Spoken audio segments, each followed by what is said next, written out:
দর্শক স্বাগত আনন্দ যোগে থাকছে দেশ বিদেশের বিনোদনের আরো খবর।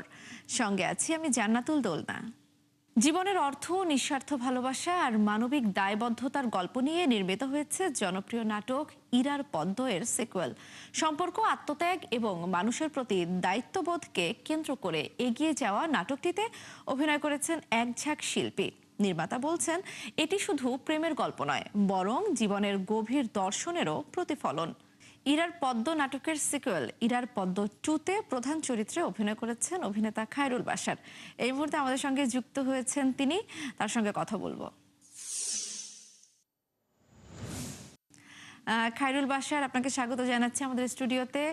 একটু জানতে চাই যে গত ঈদ উল ফিতরে মুক্তি পাওয়া ইরার পদ্ম নাটকটি মুক্তির পর আপনার চরিত্রটি কিন্তু আলোচনায় এসেছিল, এবার সেই নাটকটির সিকুয়েল নির্মাণ করা হচ্ছে। জানতে চাই যে পদ্ম চরিত্রটি আসলে আপনাকে আকৃষ্ট করেছিল কিভাবে? পদ্ম চরিত্রটা আকৃষ্ট করার মূল কারণ হচ্ছে পদ্ম একটু আলাদা।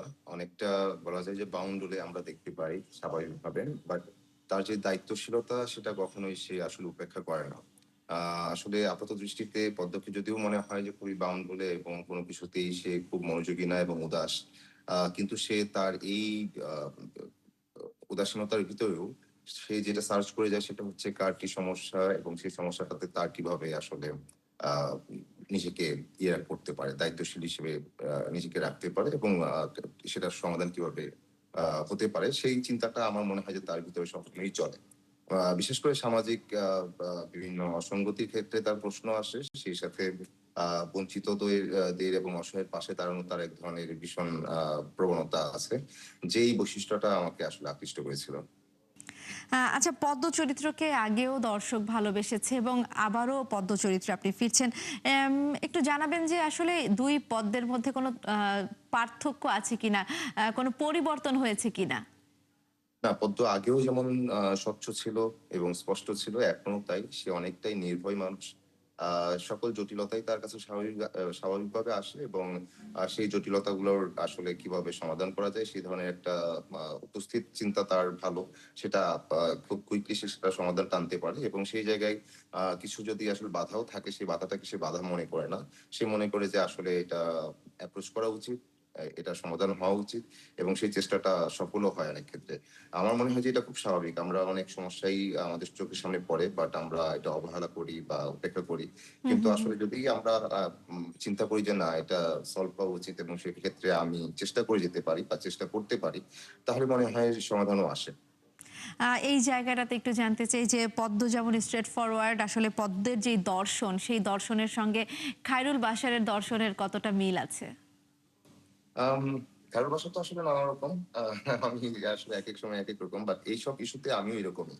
আমি এক্ষেত্রে অনেকটা সচ্ছল থাকি যে যেটা ভুল সেটা ভুল, যেটা ন্যায় সেটা ন্যায়, যেটা অন্যায্য সেটা অন্যায্য, যেটা ন্যায্য সেটা ন্যায্য। সেটুকু বলতে আমি মানে কখনোই পিছপা হই না বা ১০-৫ ভাবি না। আমার কাছে যেটা ক্লিয়ার মেসেজ আসছে আমি সেটা বলতেই পছন্দ করি। যে এটা রাইট বা অর এটা রং। একজন শিল্পীর জন্য আসলে প্রতিটি কাজেরই কিন্তু একটা মানসিক বা শারীরিক প্রস্তুতি থাকে। একটু জানতে চাই যে পদ্ম হয়ে ওঠার জন্য কোনো ধরনের প্রস্তুতির গল্প আসলে আমাদের জানাবেন কিনা? আমরা যারা নাটকে কাজ করি আমার মনে হয় নাটকের জন্য যে অনেক বড় প্রস্তুতি নেওয়া হয় সেই সুযোগটা থাকে না। কারণ আমাদের যদি বলি সময় স্বল্পতার কথা, যদি বলি আমাদের বাজেট সীমাবদ্ধতার কথা, যদি বলি আমাদের সবকিছু মিলিয়ে যে সীমাবদ্ধতা সেটার ভিতর দিয়ে আমাদের দেখা যায় খুব কুইক শুটে যেতে হয়।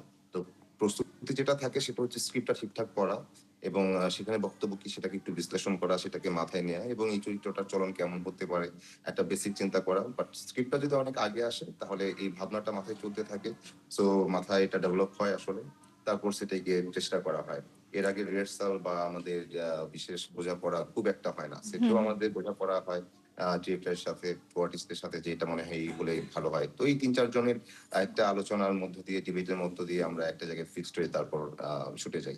তো এই গল্পটার ক্ষেত্রে আমার যেটা হচ্ছে যে আমি অনেকটা মনে হয় যখন স্টুডেন্ট ছিলাম, এরকমই ছিলাম পদ্মর মতো সোজা সাপটাপ ঘুরতাম ফিরতাম এবং কোনো সমস্যা দেখলে মনে হতো যে এটা যদি আমি সলভ করতে পারতাম বা যদি আমি তার পাশে থাকতে পারতাম বা এই হুম, হুম, সমস্যাটাই হুম। উনি পড়লেন, সেই ব্যাপারটা আমাকে খুব বেশি আসলে নক করতো যে আমি উনার সমস্যাটা সমাধান হলো কিনা। আ উনি তো আসলে একটা বিপদেই পড়লেন। তো এটাকে কিভাবে সলভ করা যায়? এই ধরনের চিন্তাভাবনা চলতো। সো আমি অনেকটা রিলেট করতে পারি আরকি নিজের সাথেও পদ্মকে। খায়রুল বাশার, আপনার সঙ্গে কিন্তু সাদিয়া বিনতে নোমানের যে রসায়ন সেটা কিন্তু দর্শক ভীষণভাবে পছন্দ করছে। একটু আপনার কাছে জানতে চাই যে আপনাদের অভিজ্ঞতাটা আসলে কেমন কাজের? সাদিমা বিনতে নোমানের যে, যদি বলি যে প্রথম যে বৈশিষ্ট্য সেটা হচ্ছে সে খুবই কুইক লার্নার। সে খুব দ্রুত ব্যাপারটা বুঝতে পারে। আর একটা হচ্ছে যে তার বোধের জায়গা। একটা গল্প পড়ার পর সে এটার একটা স্মার্ট থিংকিং তার থাকে যে হ্যাঁ, চরিত্রটা এমন এবং গল্পটা এই কথা বলছে। সো আমি এই গল্পটার জন্য আসলে আমার চেষ্টাটা এমন হওয়া উচিত। তো এই ব্যাপারটা তার আছে আরকি। তো সে তো নতুন। সে নতুন হিসেবেও বেশ ভালোই আ আ প্রশংসা পাচ্ছে। আমি আশা রাখি সে অনেক ভালো করবে এবং খুবই যদি আসলে সে অভিনয়টায় আ মন দিয়ে থাকে, আমার মনে হয় যে সে খুবই ভালো করবে এটা অচিরেই। খায়রুল বাশা, আপনার সঙ্গে এই বিষয়ে আরো অন্য সময় হয়তো আলাপ করব, কিন্তু এখন একটা বিষয় জানতে চাই যে নাটকটি এখনো দর্শক দেখতে পায়নি। দর্শকদের আগ্রহ বাড়ানোর জন্য আসলে দর্শকদের উদ্দেশ্যে কি বলবেন? যারা ইরারপত্র দেখেছিলেন তাদের জন্য তো মাস্ট ওয়াচ এটা, ইরারপত্র 2। আর যারা দেখেননি তারা ইরারপত্র অলরেডি চলছে সেটা দেখতে পারেন এবং খুব শীঘ্রই ইরারপত্র 2 আসবে। তো সেখানে আসলে আমরা যেই ধরনের চরিত্রকে আমার মনে হয় যে কল্পনায় চিন্তা করি যে এই ধরনের চরিত্র আ সবসময় আশেপাশে থাকাটাও সুখকর। তো ঐরকম কিছু চরিত্রকে আমরা এখানে দেখব এবং আমাদের মধ্যে যে ধরনের আলোচনা ডিবেট চলে তার এক ধরনের সরল সমাধান এখানে পাওয়া যাবে। আ মনে হয় যে অনেক বা দিক চিন্তা না করে একদিকটা বিবেচনা করে যেটা যদি সেটা রাইট হয় রাইট, রং হলে রং, সেই বিবেচনাটা মেনে নেওয়াটা অনেক বড় সমাধান। তো আমার মনে হয় যে এই গল্পটা থেকে এই ধরনের এক ধরনের চিন্তাভাবনা আমাদের আসবে এবং আমাদের চিন্তায় সেই প্রভাবটা পড়বে। আ সরলতা, সহজ সমাধান। তো এরকম আরকি। তো আশা রাখি আপনারা এটা দেখবেন, কেউ মিস করবেন না। খায়রুল বাশার, আপনাকে অসংখ্য ধন্যবাদ সময় দেওয়ার জন্য। নিশ্চয়ই ভবিষ্যতে আমরা আবারও আলাপ করব। Thank you. দর্শক, আমাদের সঙ্গে যুক্ত ছিলেন এ সময়ের জনপ্রিয় অভিনেতা খায়রুল বাশার। নতুন এক ইতিহাসের সাক্ষী হলো বিশ্ববাসী। উচ্ছ্বাস, উদ্দীপনা আর হাড্ডাহাড্ডি লড়াইয়ের মধ্য দিয়ে পর্দা নামলো ফিফা বিশ্বকাপ 2026-এর। রবিবার দিবাগত রাতে বিশ্বকাপের ফাইনালে মুখোমুখি হয়েছিল আর্জেন্টিনা ও স্পেন।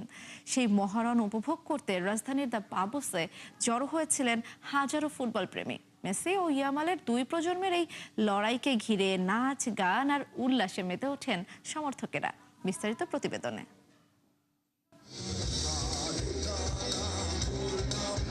বিশ্বকাপ ফাইনালের উত্তাপ ছড়িয়ে পড়েছিল মাঠের বাইরেও। রাজধানীর দ্য বাবলস যেন পরিণত হয়েছিল ছোট্ট একটি ফুটবল স্টেডিয়ামে।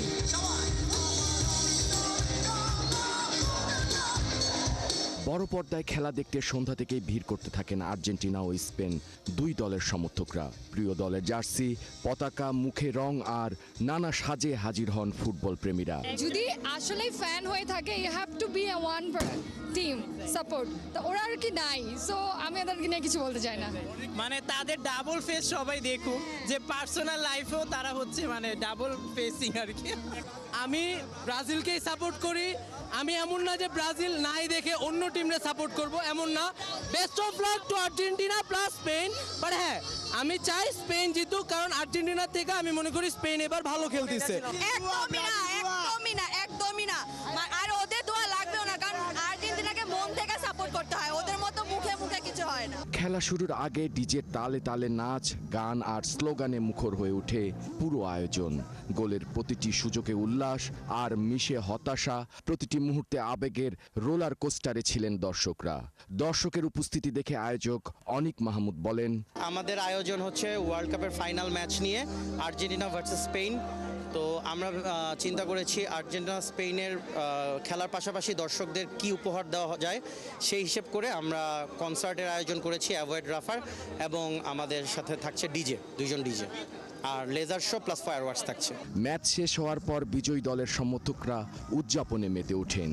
পতাকা হাতে নেচে গেয়ে তারা উদযাপন করেন বিশ্বকাপ জয়ের আনন্দ।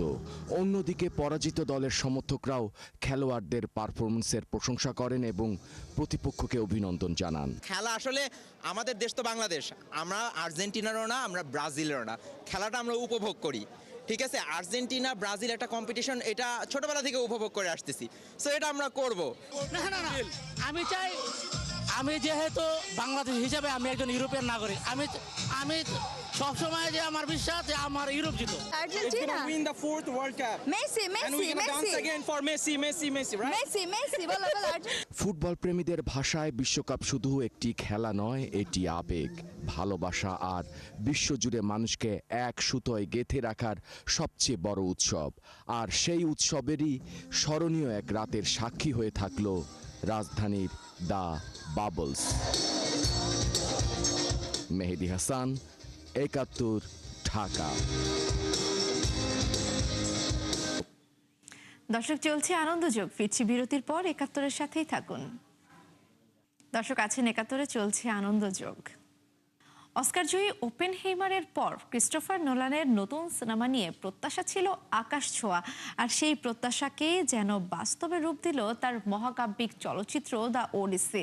মুক্তির প্রথম সপ্তাহান্তেই উত্তর আমেরিকা থেকে শুরু করে আন্তর্জাতিক বাজার সবখানে দাপট দেখাচ্ছে সিনেমাটি। ভেঙেছে নোলানের নিজেরই একাধিক রেকর্ড, গড়েছে ম্যাট ডেমনের ক্যারিয়ারের সেরা উদ্বোধনী আয়ের ইতিহাস। দর্শকদের উচ্ছ্বাস আর বক্স অফিসের ঝড় সব মিলিয়ে হলিউডে এখন আলোচনার কেন্দ্রে দ্য ওডিসি। মুক্তির ১ বছর পূর্তিতে আবারও আলোচনায় সাইয়ারা। এবার সিনেমার সাফল্য নয়, বিতর্কের কেন্দ্রে রয়েছেন সঙ্গীত পরিচালক তানিক সেবাস্টি। শিরোনাম গানের জন্য প্রায় কোনো আর্থিক লাভ পাননি বলে দাবি করেছেন তিনি। তবে সেই অভিযোগের জবাবে আনুষ্ঠানিক ব্যাখ্যা দিয়েছে যশ রাজ ফিল্মস।